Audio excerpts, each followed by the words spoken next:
નમસ્કાર દર્શક મિત્રો, અતિથિમાં ફરી એકવાર આપનું સ્વાગત છે. અતિથિ એટલે એવો કાર્યક્રમ કે જે કાર્યક્રમમાં વિશિષ્ટ વ્યક્તિત્વ સાથે આપની મુલાકાત કરાવે છે અને વાતો કરીએ છીએ અંતરંગ.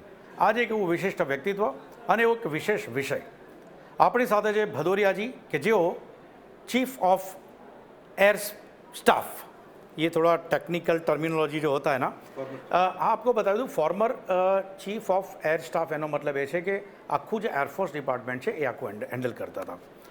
भदौरिया जी, सबसे पहले तो मैं पूछना चाहूँगा कि ये गुजरात पे ही आ जाता हूँ सीधा. पहला ही सवाल मैं ये लेना चाहता हूँ. कभी कभी डिस्कस भी होता होगा सीनियर्स के बीच में, सब प्रदेश से आते हैं लेकिन गुजरात से कम आते हैं, तो क्या उसमें बदलाव आया क्या पिछले कई दिनों में, कई सालों में?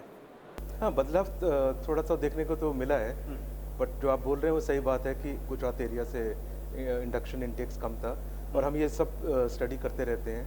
उसके लिए कुछ एक्शंस भी लेते हैं, कुछ स्पेशल एक्शंस लेते हैं एंड उस हिसाब से तो इनटेक बढ़ा है. ओके, फैसिनेटिंग सबसे ज़्यादा अगर डिफेंस में माना जाए ना तो आर्मी, नेवी और एयरफोर्स में सबसे ज़्यादा मुझे लगता है कि फैसिनेटिंग है ना वो एयरफोर्स रहता है. मैं इंडिविजुअल भदौरिया जी से पूछना चाहूँगा कि कब ये ड्रीम आया था कि क्या फैमिली बैकग्राउंड भी था ऐसा जो डिफेंस में थे, या तो सडनली किसी को देखा इंस्पायर हो गए, या तो फिर लगा कि अंदर से आ गया कि बॉस कुछ तो करना है इस देश के लिए? ये सब कॉम्बिनेशन थे. फैमिली बैकग्राउंड भी था, मेरे पिताजी एयरफोर्स में थे, मैं केंद्रीय विद्यालय में पढ़ता था चंडीगढ़ में. मेरे स्कूल के ऊपर से MiG-21 फ्लाई करते थे. सो वो एक पार्ट था जिससे बहुत इंस्पायर हुए और उससे प्रभाव पड़ा. एंड उसके बाद जो अपने पीयर ग्रुप है उसमें भी सबको था कि डिफेंस में जाना है. तो जनरल हमारा जो मेरा चॉइस था 11th से काफ़ी पहले से हो गया था कि एनडीए जाना है. ओके, यहाँ पे मैं थोड़ा आपके पास से वो व्यू भी लेना चाहूँगा कि बहुत सारे बच्चे होंगे, बहुत सारे युवा होंगे जो चाहते कि इस फील्ड में आना हो. आप फॉर्चुनेट थे कि आपको फैमिली से ही पूरा ये बैकग्राउंड भी मिला, थोड़ा एक अलग नॉलेज भी, डायरेक्शन भी मिला होगा, और आपने बताया कि माहौल भी ऐसा था कि जो आपको इस फील्ड में आने का बिल्कुल इंस्पायर कर रहा था. लेकिन अगर कोई गांव खेड़ा का बंदा है, कोई ऐसा फैमिली वाला है जिसमें कोई दूर दूर तक कोई बंदा अभी तक कोई डिफेंस में नहीं है, क्या उसको क्या मैसेज देना चाहोगे? बिकॉज मुझे लगता है कि करोड़ों युवा है जिनके दिल में अपने देश के लिए कुछ करने की अंदर चाहत पड़ी हुई है, लेकिन शायद उनको डायरेक्शन नहीं है. मेरे ख्याल से ये एक बहुत ज़रूरी आपने सवाल पूछा है. सिंपल इसका आंसर ये है कि उनको अपना मन बनाना चाहिए कि अगर डिफेंस की तरफ उनका अटेंशन है और चाहते हैं कि डिफेंस में जाएं, तो सबसे इजी तरीका है अच्छी पढ़ाई करो, अच्छी सभी एक्टिविटीज़ में स्कूल में भाग लो. दैट मीन्स खेल कूद, सारी तरह की स्पोर्ट्स, सब को करिकुलर एक्टिविटीज़ होती हैं, ये सब में भाग लो. एनसीसी है तो एनसीसी का पार्ट बनो. एंड हमारा सिस्टम ऐसा बिल्कुल ऐसा क्लियर है, सिर्फ मेरिट बेस्ड है. आप नेट पे चेक कर सकते हैं कब एग्ज़ाम आ रहे हैं. 2 इनटेक होती हैं, एक एयर वॉरियर के लिए होता है, एक एयरमैन लेवल का सिलेक्शन होता है, वो 10+2 के बाद होता है, और एक ऑफिसर लेवल सिलेक्शन होता है, वो एक 10+2 के बाद एनडीए का होता है, या ग्रेजुएशन के बाद डायरेक्ट एकेडमी में होता है. तो ये एवेन्यूज़ हैं जो करियर का वो चूज़ कर सकते हैं. सभी बच्चे एस्पायर कर सकते हैं, चाहे ऑफिसर कार्डर के लिए, अगर उनको अपनी वो है टेक्निकल उसमें जाना चाहते हैं, या एयरमैन कार्डर उसके लिए. एंड सबसे अच्छा तरीका है अच्छी पढ़ाई करो एंड सिर्फ कंपटीशन एग्ज़ाम में बैठो. बिल्कुल पॉसिबल है. सीधा मैं आ जाता हूँ अभी का रिसेंट टिपिकल हमारी डिफेंस का क्या हाल है, क्योंकि बीइंग अ मीडिया पर्सन हम लोग भी जो दिखाते हैं ना, मेरे हिसाब से मैं ओपनली कन्फेस करना चाहूँगा, हर एक व्यूअर भी शायद अंदर से जानता है, लेकिन एक मीडिया हेड के हिसाब से मैं आज ओपनली कन्फेस भी करना चाहता हूँ कि कई बार ऐसा होता है कि जो एंकर है वो इतनी जानकारी नहीं रखता. आप भी देखते शायद वो स्माइल दे देते होंगे कि यार क्या बोल रहा है, एंकर को कुछ पता ही नहीं है. मेरा सीधा सवाल ये है कि मीडिया जिस तरह से डिफेंस के बारे में डिस्कस कर रहा है, या तो डिफेंस के बारे में कुछ बातें बता रहा है, आपको लगता है ये मैं एक अलग एंगल से भी बोल रहा हूँ क्योंकि आने वाले दिनों में हमने एक प्रोजेक्ट भी रखा हुआ है, क्या आपको लगता है कि आने वाले दिनों में मीडिया हाउस में भी डिफेंस के बारे में कुछ उनको नॉलेज के लिए भी कुछ सेशन लिया जाए? Do you feel that? I think कुछ एरियाज़ ऐसे हैं जहाँ जो ये नॉलेज काफ़ी है और सही है, कुछ एरियाज़ ऐसे होते हैं जिसमें नॉलेज इतनी नहीं होती, एंड उस एरियाज़ में कभी कभी नॉलेज पूरी आएगी भी नहीं, बिकॉज डिफेंस ऐसा सब्जेक्ट है कि सब कुछ बाहर डिस्कस नहीं होता।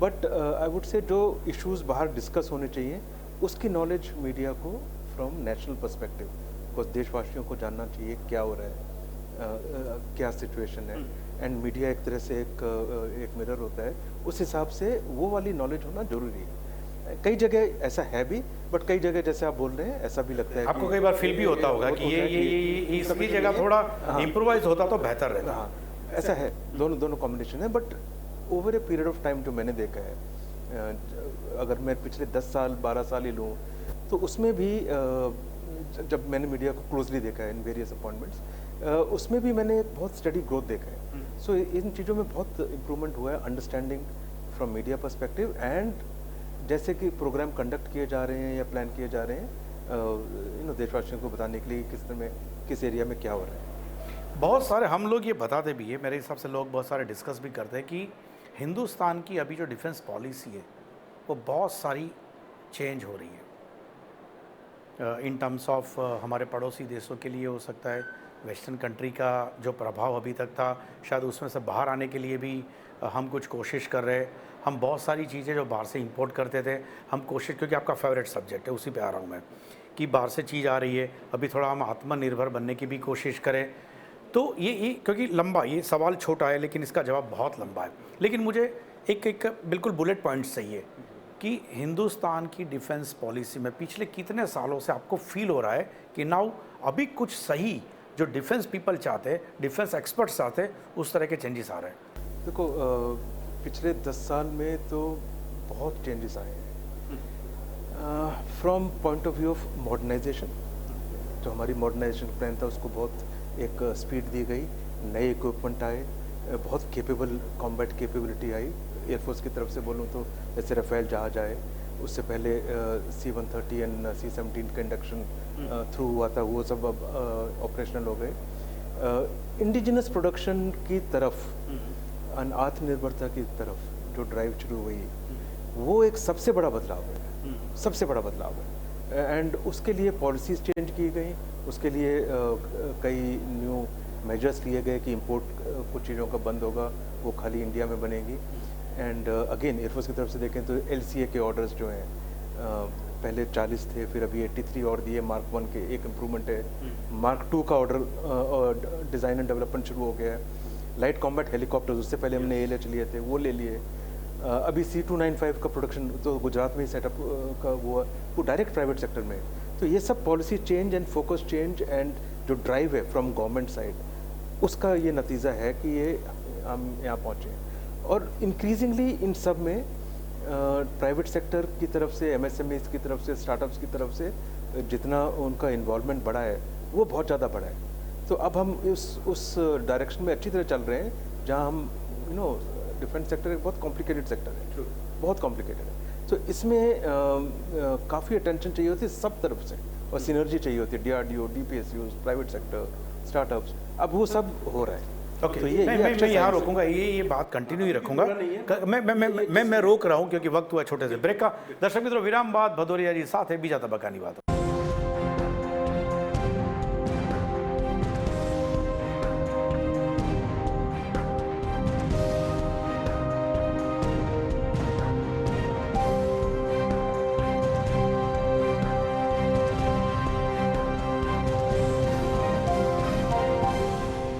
विराम बाद फरी एक बार स्वागत है मिस्टर भदौरिया अपनी साथ। भदौरिया जी, ब्रेक से पहले आप बात कर रहे थे कि बहुत सारा चेंजेस आपने लास्ट 10 ईयर्स में देखा।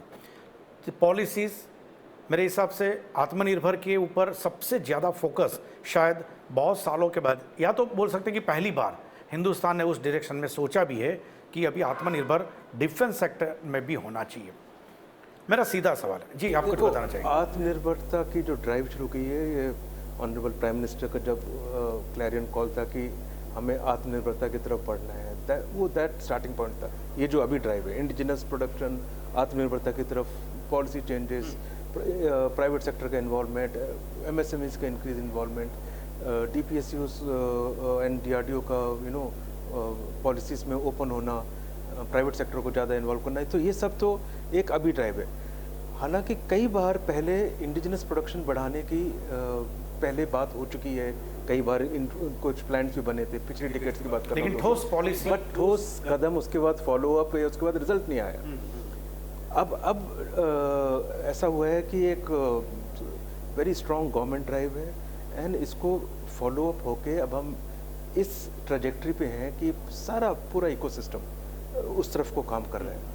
एंड चाहे DRDO हो, चाहे DPSUs हो, प्राइवेट सेक्टर हो, वो सब अब इस तरफ से बहुत फोकस एरिया से काम कर रहे हैं। बदौर जी यहाँ पे रोकना चाहूँगा, एक मेरा सीधा सवाल है, पॉलिसी हमने बना दी, आपने बोला कि बहुत अच्छी पॉलिसी है, लेकिन जहाँ तक इंडो पाक नेक्सस का सवाल है, वो जिस तरह से अपना काम ऑलरेडी उन्होंने बढ़ा दिया है, पर्टिकुलरली चाइना की बात कर रहा हूँ, तो ये हमारी पॉलिसी, इम्प्लीमेंटेशन, प्रोडक्शन, एग्जीक्यूशन और जब हम यूटिलाइज करेंगे, it will take too much time.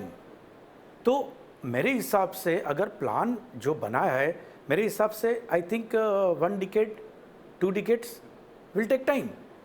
तो क्या इन बिटवीन जिस तरह से स्ट्रेंथ बढ़ रहा है हमारे पड़ोसी दुश्मन देशों का, खास करके नॉर्थ ईस्ट पे, आपको लगता है कि ये जो टाइम हम लेंगे in between, is there any some plan B?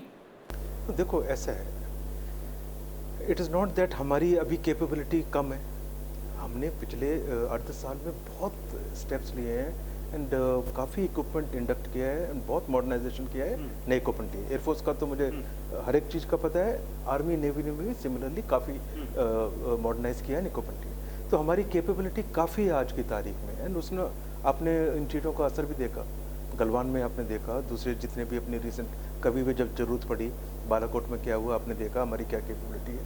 आज कैपेबिलिटी उससे भी ज़्यादा है। हर समय जब आप बिल्कुल एक तरह से फोकस करके इंडिजिनस प्रोडक्शन करेंगे, ये रिस्क हमेशा रहेगा, हमेशा रहेगा, तो और ये लेना पड़ेगा। और आज हम इस हालत में है कि हमारी कैपेबिलिटी एनफ है कि हम ये इतना टाइम कर पाए। एंड जहाँ भी कोई चीज़ें बहुत क्रिटिकल हैं, जब कुछ चीज़ों का होना ज़रूरी है, वो डिफेंस सर्विसेज उसको टेकअप करके वो कर लेंगे। वो पैरेलल में अगर कोई चीज़ बहुत ही क्रिटिकल है और उनको करने की ज़रूरत है एज कैपेबिलिटी, वो की जाएगी। बट टुवर्ड्स इंडिजिनस प्रोडक्शन, आत्मनिर्भरता के लिए, अपने आत्मनिर्भर बनने के लिए ये वाला टाइम देना और इंडस्ट्री को सपोर्ट करना, उनको ऑर्डर्स देना, एंड इस टाइम को हमें ज़रूर लगाना पड़ेगा, तभी हम उस रिजल्ट पे पहुंचेंगे। हर बार अगर हम ये डर के फिर थोड़ा रुक जाएंगे, फिर इंपोर्ट भी करेंगे, ये भी करेंगे, सारे कॉम्बिनेशन करते रहेंगे, तो वो पूरा फोकस उस पर नहीं आएगा। तो उस हिसाब से ये अच्छा है एंड हमारे पास ओके। नाउ इसके रिलेटेड एक दूसरा क्वेश्चन है। आपने बताया कि अभी हो रहा है, फास्ट हो रहा है, पहले टाइम ले लेते, लेकिन होगा तो सही होगा। लेकिन अगर मैं गलती नहीं करता हूँ तो कारगिल के बाद मेरे हिसाब से गवर्नमेंट ऑफ इंडिया ने 42 स्क्वाड्रन के लिए उन्होंने कुछ मंजूर भी कर लिया था, उसमें भी अभी वो नहीं, मेरे हिसाब से आई थिंक 6 कुछ हम 36 ही है। तो ये फास्ट होना चाहिए बिल्कुल, बिकॉज क्योंकि ये बहुत बड़ा सवाल है मेरे हिसाब से। स्ट्रेंथ 42 है, हम अब धीरे धीरे कम होके अब 30 पे पहुंच रहे हैं, और ये एक है एयरफोर्स के लिए बहुत क्रिटिकल। इसीलिए अभी जो रिसेंट अटेंशन रहा है, जैसे 4 और LCS ऑर्डर कर दिए, मार्क 2 को क्लियर कर दिया है। अभी जो भी एयरक्राफ्ट ऑर्डर करने हैं, चाहे मेक इन इंडिया हो, चाहे अपना मार्क 2 के आगे है, एमका की ऑलरेडी DND क्लियर कर दिए, तो उनका जल्दी डिसीजन लेना एक तो ज़रूरी है, बिकॉज एक DND के साथ में कंकरेंट प्रोडक्शन करना ज़रूरी है। करंट चीफ ने ऑलरेडी इंडिकेट किया कि मैक 2 के भी 6 स्क्वाड आएंगे, देयरफॉर अब DND की स्पीड बढ़ानी, अब DPSUs को भी इस चीज़ में सीरियसली काम करना पड़ेगा कि हम उनके ऊपर बहुत बड़ी रिस्पॉन्सिबिलिटी दे रहे हैं। तो फॉर एग्जांपल LCA का प्रोडक्शन रेट आज भी 8 है, उसको 16 ले जाने का प्लान है, 2-3 साल से प्लान ये हम सुन रहे हैं, उसको अचीव करना है। मार्क 2 की जब प्रोडक्शन होगी, हमें डायरेक्टली 16 पे जाना चाहिए। पहले साल में तो कम होता है, बट उसके बाद स्ट्रेट 16 पहुंचना चाहिए। इसी तरह DND एमका की जो 5th जनरेशन एयरक्राफ्ट है हमारा नेक्स्ट लेवल, उसको स्पीड अप करना पड़ेगा। अभी 295 का प्रोडक्शन सेटअप हो रहा है, उसको स्पीड अप करना पड़ेगा और शुरू से ऐसा देखना पड़ेगा कि हम स्केल अप कर पाएँ, क्योंकि इसकी 40 पे ख़त्म नहीं होगा ये, इसमें बहुत और भी ऑर्डर्स आएंगे, हमारे आएंगे, दूसरी सर्विसेज के आएंगे, लेकिन इसमें जिस तरह से हमने HAL को ऑर्डर दिया है, मेरे हिसाब से डू यू फील दैट कि वो प्रॉपर हो जाएगा? किसमें, LCA में? देखो LCA Mark 1 है तो HAL बेस्ट सोल्यूशन था, बिकॉज इनिशियल जो ऑर्डर है 40 का ऑर्डर काफ़ी नहीं होता ये किसी भी इकोसिस्टम में। 100 के आसपास होना चाहिए, तो 40 + 80 120 बिल्कुल सही ऑर्डर है, वो HAL के पास है पूरा। जब Mark 2 होगा, शुरू से 6 कॉर्न होंगे तो वो 120 के ऊपर जाएंगे करीब, उसको देखना चाहिए कैसे करें, एंड मेरे हिसाब से उसका सही तरीका है HAL और प्राइवेट सेक्टर का एक SPV के हिसाब से। तो प्राइवेट सेक्टर की पार्टिसिपेशन थोड़ी बढ़ेगी फाइटर प्रोडक्शन में। अभी पार्टिसिपेशन बढ़ रही है बट एज सब वेंडर्स HAL के, यहाँ बढ़ेगी डायरेक्ट कॉन्ट्रैक्ट से। उसके बाद हमें एमका पे एक और लेवल पे जाना चाहिए, उसका भी एक SPV काइंड ऑफ सोल्यूशन करना चाहिए। तो प्राइवेट सेक्टर की भागीदारी इन प्रोडक्ट्स में भी बढ़ाने की जरूरत है। हेलीकॉप्टर्स में HAL is doing very well, बहुत बढ़िया, प्रूवन है यार। हाँ प्रूवन है, उसमें भी HAL को अब प्राइवेट सेक्टर को इन्वॉल्व करके अपना Tier 1 करें। अब नीचे इंक्रीजिंगली प्राइवेट सेक्टर को इन्वॉल्व करना चाहिए एक्सेसरीज में, सिस्टम्स में, तो उससे रेट भी बढ़ेगा, रिलायबिलिटी, कॉस्ट इफेक्टिवनेस, सब कुछ ज़्यादा बढ़ेगी। ओके फाइन, यहाँ रोकता हूँ, अगेन वक्त हुआ है छोटे से ब्रेक का। दर्शक मित्रों, अंतिम तबक्काની વાતો કરીશું એક વિરામ બાદ।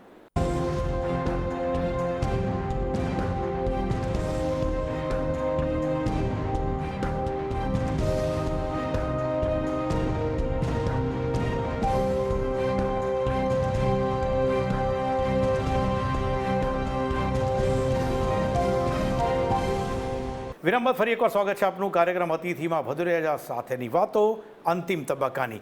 आप बैठे हो और मैं राफेल की बात ना करूं चलेगा ही नहीं, क्योंकि हिंदुस्तान का बच्चा बच्चा एक एक इंसान राफेल जब एंटर हुआ हिंदुस्तान में, मेरे हिसाब से सब लोगों को एक खौफ, उसे पता था या नहीं पता था, लेकिन इतना पता था कि कोई एक ऐसी चीज़ हिंदुस्तान में आ रही है जो हमारे एयरफोर्स को बहुत ही स्ट्रांग बनाएगी। सवाल मेरा ये है, 126 का ऑर्डर हमने पाए 36, जरूरत हमें 126 की है। ये भी कहीं गैप नहीं लगता? 36 आ गए, बाकी के बारे में 36 आया, हमने देखा, हमने दिखाया। ये बाकी के लिए भी मेरे हिसाब से कुछ इतना फास्ट होना चाहिए, या तो कुछ आपको लगता है कि कहीं पे रुका है? या देखो, राफेल की कैपेबिलिटी आपने बोली, सब बच्चा बच्चा जानते हैं, और ये बहुत ज़रूरी है समझना कि राफेल ने इतनी बड़ी कॉम्बैट कैपेबिलिटी एयरफोर्स को दी है कि I am happy to hear from you कि ये पब्लिक में बहुत बड़ा इसका मैसेज है, सेंटिमेंट है, एंड वो सही है, क्योंकि इसकी कैपेबिलिटी जो बढ़ावा हुआ है एयरफोर्स में, not only as this 36 aircraft, but जब 36 दूसरे कॉम्बिनेशन में यूज़ होते हैं दूसरे एयरक्राफ्ट के साथ, तो ये कि बहुत बड़ा कैपेबिलिटी इंडक्शन है। हमको ये याद रखना चाहिए कि जब 126 की बात हो रही थी, वो पूरा प्रोजेक्ट स्टॉल कर गया था, तो उसको RFP विड्रॉ किया था, तो हमारे पास वो प्रोजेक्ट बंद हो गया था, एंड फिर G2G करके ये 36 आए। हमारी रिक्वायरमेंट इससे ज़्यादा थी, वो बिल्कुल फैक्ट है।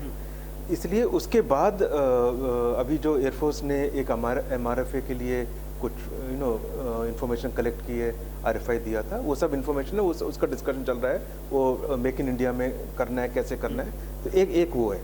बट इंटरेस्टिंगली इन बिटवीन हमने 4 LCA स्क्वाड्रन ऑलरेडी ऑर्डर किए, ये नंबर ऑफ स्क्वाड्रन्स के हिसाब से बात कर रहा हूँ, तो हम रुके नहीं हैं, 36 ये आए।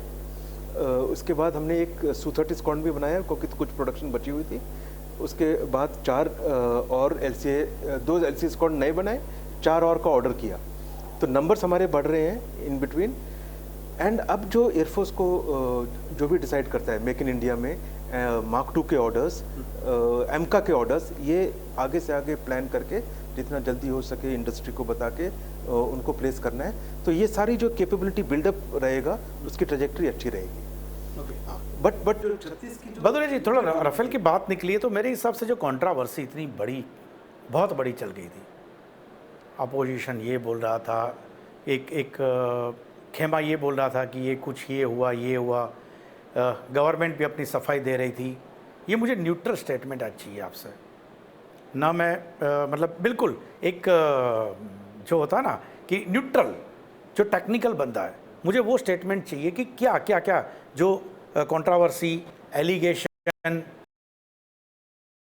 क्या सच था। तो देखो, तो सब फाइनली सुप्रीम कोर्ट में मामला गया और सब गलत प्रूव हुआ। वो बेसिक इशू समझना बहुत जरूरी है कि इसका प्राइस हमने जिस पे किया था वो कम था, तो ये कंट्रोवर्सी क्रिएट हुई थी। बेसिकली इंफॉर्मेशन, उसका गलत एनालिसिस, उसका गलत प्रोजेक्शन, गलत अंडरस्टैंडिंग जो भी हुई हो, तो ये सारा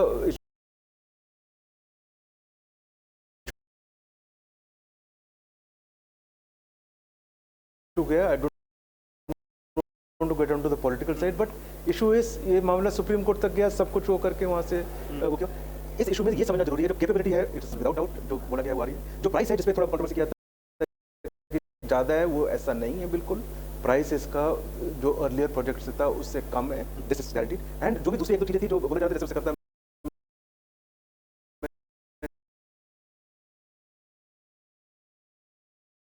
सम टर्म्स एंड कंडीशन, वो सब उस पर बहुत ध्यान से काम करके काम हुआ था। अब हर चीज़ से वो हम डिटेल में नहीं समझाते, पर जिन्होंने भी एनालाइज किया, जो मैटर्स वो सारे डिटेल्स दिए थे, ठीक है। तो इसमें कोई जरूरत नहीं थी कंट्रोवर्सी होने की। ओके, एक ऐसा सवाल मुझे मेरे हिसाब से एयरफोर्स में जो होंगे वो लोग भी पूछना चाहते होंगे, और जो थोड़ा टेक्निकल नॉलेज अगर रखता है वो भी बंदा पूछना चाहेगा। एयरफोर्स के लिए सबसे ज़्यादा इम्पोर्टेंट अगर कोई है, अगर हम निर्भर है एयरफोर्स, तो मेरे हिसाब से जीपीएस पे। जीपीएस मोस्ट इंपॉर्टेंट पार्ट, ठीक है।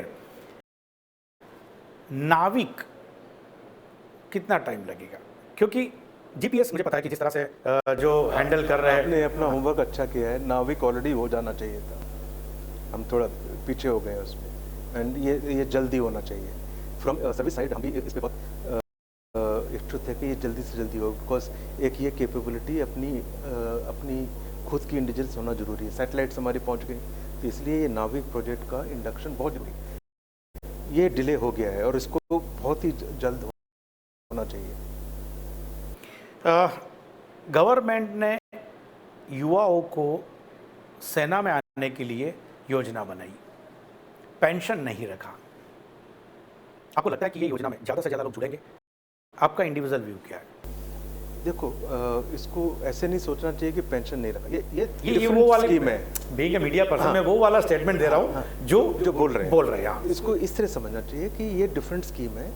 इसमें आप आएंगे एज अग्निवीर, 4 साल काम करेंगे, फिर 25% आगे के लिए कंटिन्यू करेंगे जो पेंशन में होगा। तो इसको ये इस तरह से समझना चाहिए।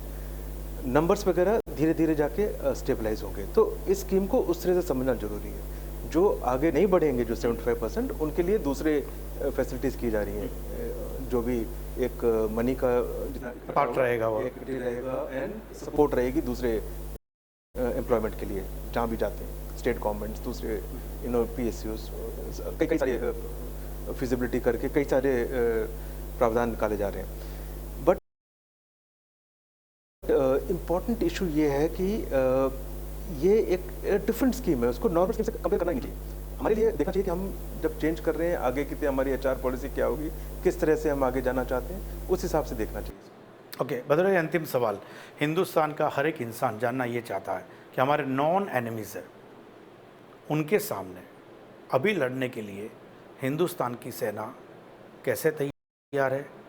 क्या भरोसा, किस तरह से आप अपने वर्ड्स में एक वो बड़े भदौरिया जी का, क्योंकि मुझे पता है कि भदौरिया जी बोलते हैं ना, आज एक अलग टोन में बोल रहे हैं, बाकी भदौरिया जी का बोलने का टोन एक अलग है। भदौरिया जी, हिंदुस्तान की जनता को स्पेशल नॉन एनिमीज़ के लिए आप क्या कहना चाहेंगे? देखो, हमारी कैपेबिलिटी बहुत है, और किसी भी कॉन्फ्लिक्ट सिचुएशन के लिए, चाहे वो कन्वेंशनल कॉन्फ्लिक्ट हो, चाहे शॉर्ट ऑफ कन्वेंशनल कॉन्फ्लिक्ट हो, किसी को भी हैंडल करने के लिए, चाहे पाकिस्तान की साइड से हो, चाहे चाइना की तरफ से बॉर्डर कॉन्फ्लिक्ट हो, किसी को भी हैंडल करने के लिए हमारी कैपेबिलिटी आज की तारीख में है। ये बिल्कुल मैं भरोसा देना चाहता हूँ। हमारी कैपेबिलिटी बहुत बड़ी है, बहुत इंडक्शन हुआ और हम उसी ट्रैजेक्टरी पे अभी चल रहे हैं। तो इसमें बिल्कुल डाउट की बात नहीं है कि हमारी आज क्षमता है कि हम कोई भी सिचुएशन हैंडल कर सकते हैं। Thank you very much Bhadauria ji, हमसे बात करने के लिए बहुत बहुत शुक्रिया. દર્શક મિત્રો, આથી વાત ભદૌરિયાજી સાથેની. મને ખ્યાલ છે કે અતિથિમાં અત્યાર સુધીના આટલા બધા આપે હંડ્રેડ્સ ઓફ એપિસોડ જોયા હશે, પરંતુ ડિફેન્સ સાથે જોડાયેલ એક સિનિયર પર્સનની સાથેની વાત કદાચ આ પહેલી વાર થઈ રહી છે. Film star, artist, astronaut, different religious ગુરુ, સ્પિરિચ્યુઅલ ગુરુઝ, ઓલ ઇન્ડિયા રોક સ્ટાર્સ, આ બધા સાથે જોઈ હતી. પરંતુ બહુ ફ્રેન્કલી કહું, આટલા એપિસોડ્સ પછી કદાચ મારા પોતાના ફેવરેટ એપિસોડ્સની કદાચ જ્યારે પણ વાત આવશે ને, ત્યારે ડેફિનેટલી હું આ એપિસોડને મેન્શન કરીશ. Thank you very much again Bhadauriaji. ફરી મળીશું નેક્સ્ટ એપિસોડમાં એક નવા અતિથિ સાથે. ત્યાં સુધી આપશો નમસ્કાર. Thanks again.